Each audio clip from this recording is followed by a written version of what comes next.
মায়ের বাসায় আজ আমার ননদ জামাইকে জামাই ডালা দিয়ে আপ্যায়ন করা হলো, আর সেই সাথে আমার মায়ের দুই বেয়ান বাড়ির সবার দাওয়াত তো অবশ্যই ছিল। সে সবকিছু নিয়েই থাকছে আজকের দাওয়াত ব্লগ। এন্ড হ্যালো, আসসালামু আলাইকুম everyone, this is Lamisa and welcome to Lamis and Shovon's. প্রতি ঈদের পরে আমার মা ব্যস্ত হয়ে যায় তার দুই বেয়ানকে দাওয়াত করবার জন্য, আর এবারও কিন্তু তার ব্যতিক্রম হয়নি।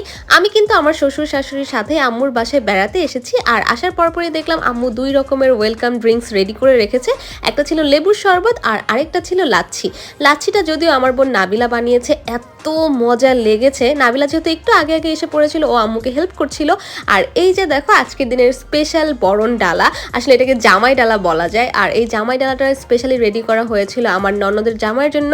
রিসেন্টলি ওদের যেহেতু বিয়ে হয়েছে, তাই ওকে নতুন জামাই হিসেবেই বরণ করা হয়েছে। জামাই ডালা ছাড়াও টেবিলে যত রকমের খাবার দেখতে পাচ্ছ, আলহামদুলিল্লাহ সব খাবারই আমার মা নিজের হাতে রেডি করেছে। বাই দ্য ওয়ে, আজকে দাওয়াতের মেনুতে ছিল পোলাও, রোস্ট, গরুর কলিজা ভুনা, গরুর ঝাল মাংস, কাবাব, চিংড়ি মাছ ভুনা, পাবদা মাছ, সেই সাথে আম্মু ভাত, টক আম ডাল আর শুটকি ভর্তা, মরিচ ভর্তাও করেছিল, আর সালাদ তো ছিলই। আমার শাশুড়ি মা আম্মুকে আগের দিন মজা করে বলছিল যাতে কোনো রিচ ফুড রান্না না করে শাক শুটকি ভর্তা হলেই নাকি চলবে।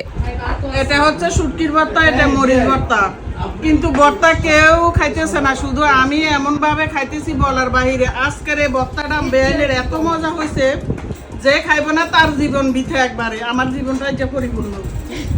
আমার শাশুড়ি মা আমার আম্মুর হাতের দুইটা ভর্তাই ভীষণ পছন্দ করে খাচ্ছিলেন। আর সত্যি কথা বলতে ঈদের পরপর গরুর মাংস, মুরগির মাংস, এই দাওয়াত সেই দাওয়াত খেতে খেতে সবাই কিন্তু কিছুটা বোর্ড হয়ে গিয়েছে। তো খাবার টেবিলে এরকম ভর্তা ভাজি থাকলে সেটাই কিন্তু এখন বেশি ভালো লাগে। নতুন জামাইয়ের সাথে খেতে বসেছিলেন আমার শ্বশুর আর আমার ছোট বোনের শ্বশুর, আর শেষমেশ খেতে বসেছিল আমার হাজবেন্ড, আমার ছোট বোনের হাজবেন্ড, আর বাকি যারা ছিল সবাই। প্রত্যেকটা খাবারই অনেক বেশি ইয়াম্মি হয়েছিল, তবে পার্সোনালি আমার কাছে সব থেকে বেশি ভালো লেগেছিল শুটকির ভর্তা আর ভাতের সাথে টক আম ডালটা, মানে একদম 100তে 100। আচ্ছা, লাঞ্চ করার পর সবাই কিন্তু যে যার মতো রুমে বসে গল্প করছিল, আড্ডা দিচ্ছিল।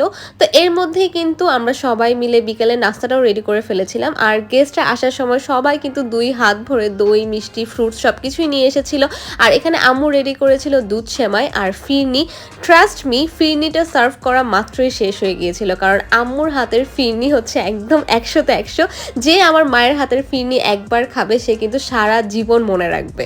আর আমি হচ্ছি আমার মায়ের হাতের রান্নার সব থেকে বড় ফ্যান, আর সেজন্য আমি বারবার বলি আম্মুর হাতের ফিরনি সেমাই না খেলে আমার কিন্তু ঈদই হয় না। আচ্ছা, এখানে আমরা সবাই কিন্তু টিভি দেখতে দেখতে বিকালের চা নাস্তার পর্ব সেরে নিচ্ছিলাম। আর আমার ননদের জামাই যেহেতু প্রথমবারের মতো আমার মায়ের বাসায় বেড়াতে এসেছে, তাই ওর আপ্যায়নটা অবশ্যই একটু স্পেশাল হবে। শুধু আমার ননদের জামাই বলে কথা না, বিয়ের পর প্রথম যখন আমার হাজবেন্ড কিংবা আমার ছোট বোনের হাজবেন্ড আমাদের বাসায় বেড়াতে এসেছিল, তখনও কিন্তু ঠিক একইভাবে আমার মা নতুন জামাইদেরকে বরণ করে নিয়েছিল। কথা বলতে বলতে আমাদের চা খাওয়া শেষ, আর আম্মু কিন্তু ঈদের সালামিও দিয়ে দিয়েছিল নতুন জামাইকে। যেহেতু ঈদের দিন থেকে একবারও আমার এ বাসায় আসা হয়নি, তাই ঠিক করেছিলাম 2-1 দিন আম্মুর বাসায় থেকে তারপর আবার ছেলেকে নিয়ে শ্বশুর বাড়িতে চলে যাব।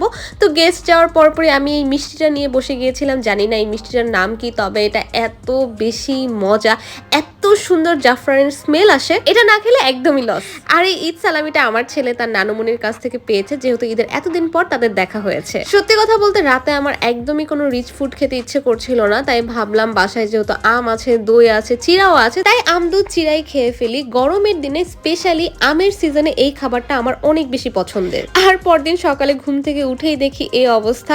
আমার ছেলে আম্মুর বাসায় থাকলে ঘরের অবস্থা থাকে একরকম, আর ও না থাকলে ঘর থাকে একদম পরিপাটি। আর কোরবানি ঈদের পর জাতীয় খাবার দিয়ে ব্রেকফাস্টটা সেরে নিলাম। সো আজকের মতো ব্লগটা এই পর্যন্ত। কেমন লেগেছে অবশ্যই জানিও। Thanks for watching. Tata, bye bye, Allah Hafiz.